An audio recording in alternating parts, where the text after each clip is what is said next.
பிரியமானவர்களே, இந்த காலை தியானத்திற்கு உங்களை அன்போடு அழைக்கிறேன். வேதாகமத்தை ஒவ்வொரு வருடமும் அநேக ஊழியங்கள், அநேக ஊழியக்காரர்கள், அநேக திருச்சபைகளில் சொல்லுவாங்க, பைபிள் படிங்க, ஒரு வருஷத்துக்குள்ளே பைபிளை படித்து முடிங்க, பைபிள் படிங்கன்னு நம்மள்ட்ட சொல்லிகிட்டே இருப்பாங்க. ஆகவே நம்முடைய பிள்ளைகள் அல்லது நம்முடைய வாலிபர்கள் எல்லாருமே பைபிள் படிக்க ஆரம்பிப்போம். கொஞ்ச நாள் படிப்போம், பிற விட்டுருவோம், ரெகுலராக படிக்கிறது இல்லை. ஆனால் வேதத்தை படிக்கும் பொழுது முதல் அதிகாரத்திலேயே நமக்கு சில முரண்பாடுகள் தெரியும்.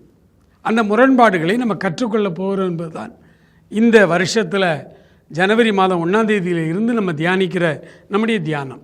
முதல் அதிகாரம் 1வது வசனம், 2வது வசனத்தை உங்களுக்காக நான் வாசிக்கிறேன். ஆதியிலே தேவன் வானத்தையும் பூமியும் சிருஷ்டித்தார். பூமியானது ஒழுங்கின்மையும் வெறுமையுமாயிருந்தது, ஆழத்தின் மேல் இருள் இருந்தது, தேவ ஆவியானவர் ஜலத்தின் மேல் அசைவாடி கொண்டிருந்தார். இந்த 1ஆம் வசனம் 2வது வசனத்திற்கு இடையில் என்ன நடந்தது? தியாலஜிக்கல் செமினரியில், அதாவது குருவானவராக சிஎஸ்ஐ திருச்சபைகளிலே போதகர்களாக வருகிற இந்த குருவானவர்களுக்கு 4.5 ஆண்டுகள் அவர்கள் பிடி என்கிற ஒரு பட்ட படிப்பை படிப்பார்கள். அந்த வேதாகம கல்லூரியிலே அவர்கள் படிக்கும் பொழுது அநேக காரியங்களை அவர்கள் கற்றுக்கொள்வார்கள். அதில் ஒரு தியரி, கேப் தியரி என்று ஒன்றை கற்றுக் கொடுப்பார்கள், படிப்பார்கள். அந்த கேப் தியரியை தான் இங்கே நாம் என்ன செய்ய போகிறோம்? கற்றுக்கொள்ளப் போகிறோம்.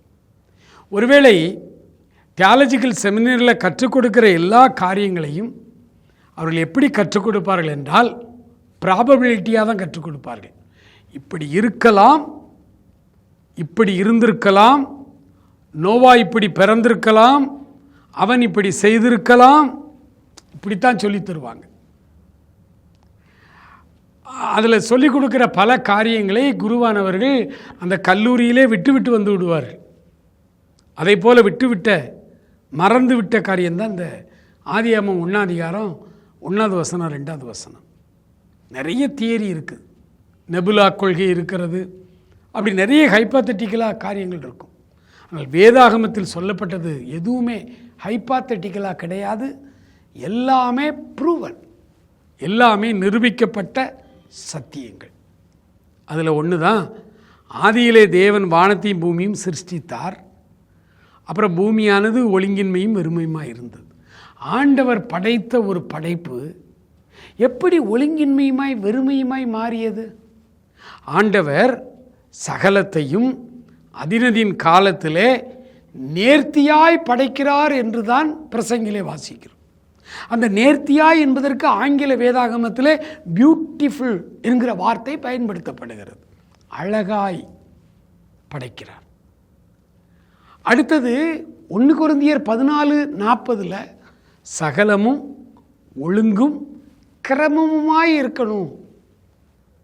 ஆண்டவர் ஒழுங்குகளின் தேவன், எல்லாவற்றையும் ஒழுங்காய் செய்கிற தேவன்.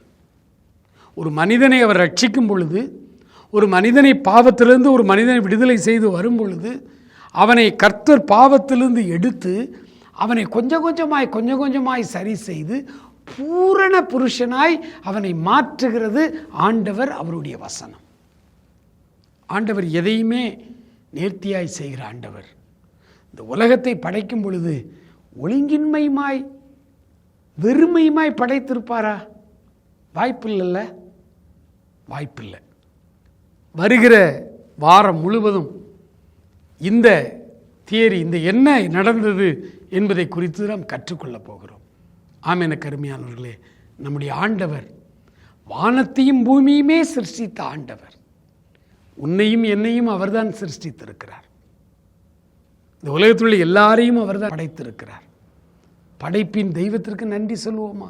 மகா இரக்கமுள்ள எங்கள் ஆண்டவரே, எங்களை படைத்து காத்து வழிநடத்துகிற எங்கள் அன்பின் ஆண்டவரே, இந்த நாள் முழுவதும் எங்களை வழிநடத்தும். உடைய படைப்பின் ரகசியத்திற்கு எங்களை ஒப்புக் கொடுக்கிறோம். நீர் கற்றுத்தாரும். இயேசுவின் நாமத்தில் ஜெபிக்கிறோம் எங்கள் அருமை பிதாவே. ஆமேன், ஆமேன்.